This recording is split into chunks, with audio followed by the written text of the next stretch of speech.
کئی دفعہ رونا آتا ہے، کئی دفعہ ہنسی آتی ہے۔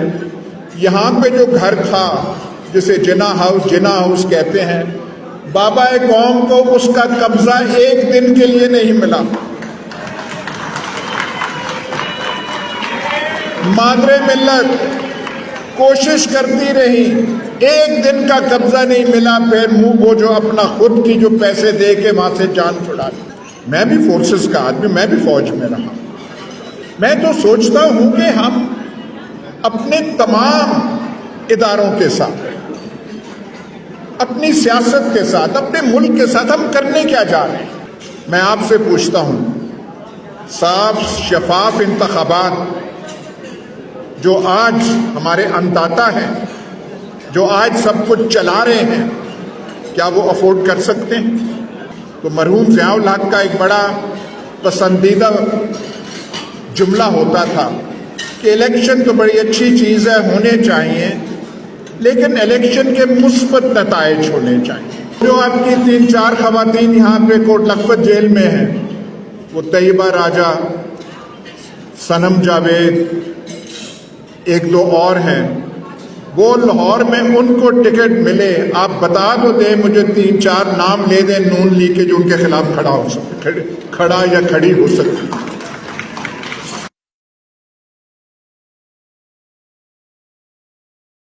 غلطیاں جو ہیں ہمیں دیکھنی چاہیے، کہاں سے ہوئی، کیسے ہم یہاں پہ اس نیچ پہ ہم پہنچ گئے۔ لیکن آج جو کوئی، میں لیاقت بلوچ صاحب کی بات سن رہا تھا، کہہ رہے تھے کہ ہمیں امید ہے کہ بہتری ہوگی۔ آپ ان پاکستانیوں سے تو پوچھیں جو باہر جانے کی کر رہے ہیں، جو مختلف ایمبیسیز کے سامنے جنہوں نے قطاریں بنائی ہوئی ہیں، ان کو کوئی امید نظر آتی ہے؟ ایسی مایوسی ساری عمر میں ہم نے نہیں دیکھی۔ ضیاء اللہ کا مارشل لاء تھا، ملٹری رولز رہے ہیں، کرپشن کی داستانیں رہی ہیں، گڑبڑ یہاں پہ عظیم رہی ہے، ملک 2 حصے میں ہوا ہے، لیکن یہ جو نفسیاتی سائیکولوجیکل کیفیت آج کی ہے، یہ کبھی پہلی نہ تھی۔ تو پوچھنا چاہیے ہم کرنے کیا جا رہے ہیں، کیا کرنا چاہتے ہیں؟ کوئی تو بتائے کہ وے آؤٹ کیا ہے؟ جس طریقے سے اداروں کو، اب دیکھیے نا کتنا محتاط ہو کے میں بات کر رہا ہوں، میں کسی اور کی بات نہیں کر رہا، ادارے کی بات کر رہا ہوں، اداروں کی بات کر رہا ہوں۔ جس طریقے سے ملوث ہو گئے ہیں، یہ کیا ان کی خیر خواہی کی بات ہے؟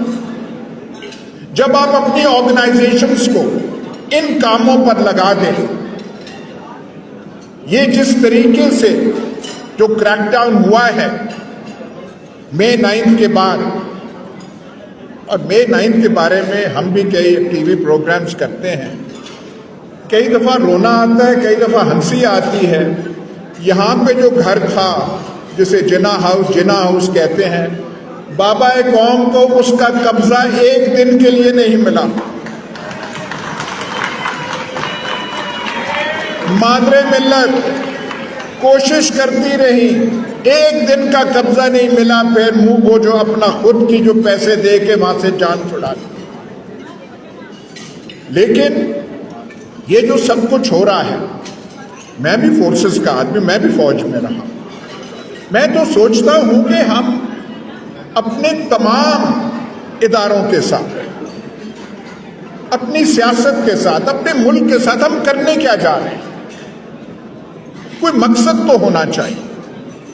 آج کہہ رہے ہیں کہ الیکشن ہونے چاہیے، تاریخ بھی دے دی ہے، مبہم سی تاریخ ہے، پر چلیں ایک دے دی،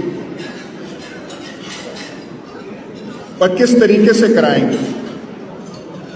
تمام یہاں پہ اسپیکرز نے کہا ہے کہ اس ملک کا حل یہ ہے کہ صاف شفاف انتخابات ہوں۔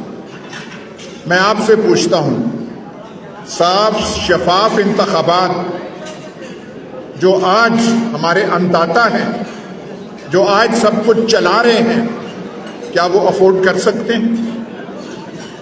ان کو ریالٹی اس ملک کی نہیں پتہ؟ اگر وہ کر سکتے تو الیکشن ہو جاتے۔ اس لیے یہ سمجھ میں آتی ہے اگر الیکشن کرانے ہیں تو مرحوم ضیاء الحق کا ایک بڑا پسندیدہ جملہ ہوتا تھا کہ الیکشن تو بڑی اچھی چیز ہے، ہونے چاہیے، لیکن الیکشن کے مثبت نتائج ہونے چاہیے۔ یہ بھی بغیر مثبت نتائج کی ضمانت کے ہماری تو سمجھ یہ الیکشن کی طرف پیش رفت نہیں ہو سکتی۔ پھر بتائیے، ہمیں کچھ یہ تو بتا دیجئے کہ آپ نے کتنی کی احتیاط کرنی ہے، کتنی کی احتیاط آپ نے کرنی ہے کہ آپ کا دل راضی ہو جائے کہ ہمیں مثبت نتائج مل جائیں گے۔ ایک ہمیں پتہ ہے، آپ نے 13 بار چودھری پرویز الہی کو اندر کیا ہے، 10 بار اور کر لیں گے۔ یاسمین راشد کو اندر کیا ہوا ہے۔ کل مجھے، اور یہ میں مبالغہ نہیں کر رہا، ایک نون لیگ کے آدمی نے مجھے بتایا اور ایک نون لیگ کے لیڈر کے حوالے سے اس نے بتایا اور پھر یہ بھی کہا یار یہاں بات نہ کرنا۔ نون لیگ کا لیڈر ہمارے نون لیگ کے حواری کو کہتا ہے اور انہاں نو پتہ نہیں ہے، اور کینسر دی مریضہ باہر آوے تو ہونا کی ہے۔ اشارہ یاسمین راشد کی طرف۔ وہ جو آپ کی 3-4 خواتین یہاں پہ کوٹ لکھپت جیل میں ہیں، وہ طیبہ راجہ، صنم جاوید، 1-2 اور ہیں، وہ لاہور میں ان کو ٹکٹ ملے، آپ بتا تو دیں مجھے 3-4 نام لے دیں نون لیگ کے جو ان کے خلاف کھڑا یا کھڑی ہو سکتی۔ ایک ماحول ملک کا ایسے بن گیا ہے، اور کس نے بنایا ہے؟ عمران خان کی حکومت جب نکلی تھی تو پی ٹی آئی کی اور عمران خان کی پاپولیرٹی، مقبولیت اس عروج پر نہیں تھی۔ جس دن نو کانفیڈنس ووٹ ہوا تھا، مقبولیت کا یہ سطح نہیں تھی۔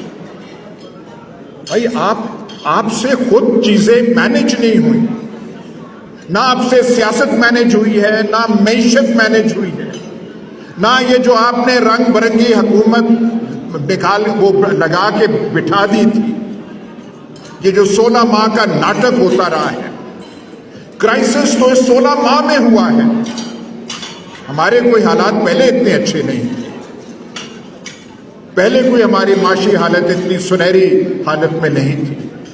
پر جو ہم کہتے ہیں کرائسس، ایگزسٹینشل کرائسس، وجود کا بحران جس سے ملک کی سالمیت کو خطرہ پڑ رہا ہے، وہ تو اس 16 مہینے کی پیداوار ہے، جب کرتا دھرتا آپ تھے، انداتا آپ تھے، فیصلے آپ لے رہے تھے، آپ کی ڈگڈگی پر یہ حکومت ناچ رہی تھی پی ڈی ایم کی، اور آپ کی سمجھ میں کچھ بھی نہیں تھا۔ پاکستان کا جو حال ہوا ہے، اگر اوریہ مقبول جان کو اٹھا کے مسائل حل ہوتے ہوں تو میں آج کہوں گا کہ اوریہ مقبول جان کو ایک بار پھر اٹھا لیں۔ چودھری پرویز الہی اندر ہیں تو مسائل حل ہو جانے چاہیے نا، اور باقی اندر ہیں، ایسے ہیں جن کا میڈیا پہ نام نہیں آ رہا، تو اس سے کیا آپ کی گرفت میں آ جائے گی چیز؟ آپ حالات کو کنٹرول کر لیں گے؟ حالات کو کنٹرول کرنا چھوڑ دیجیے۔ یہ جو پاکستان کی حالت بن گئی ہے، یہ جو ہماری حالت بھکاریوں سے زیادہ بدتر ہو گئی ہے، اس کا آپ کیا کریں گے؟ آپ کے پاس کوئی آنسرز ہیں؟ جو آپ کے پیشرو تھے پہلے، جو پہلے زمانے کے تالے آزما تھے، آپ سے بڑے لوگ تھے، ان کا قد کاٹ آپ سے زیادہ تھا۔ ایوب خان، یحییٰ خان، ضیاء الحق، سب کچھ ان سے وہ کیا پاکستان کی تقدیر کو سنوار گئے تھے؟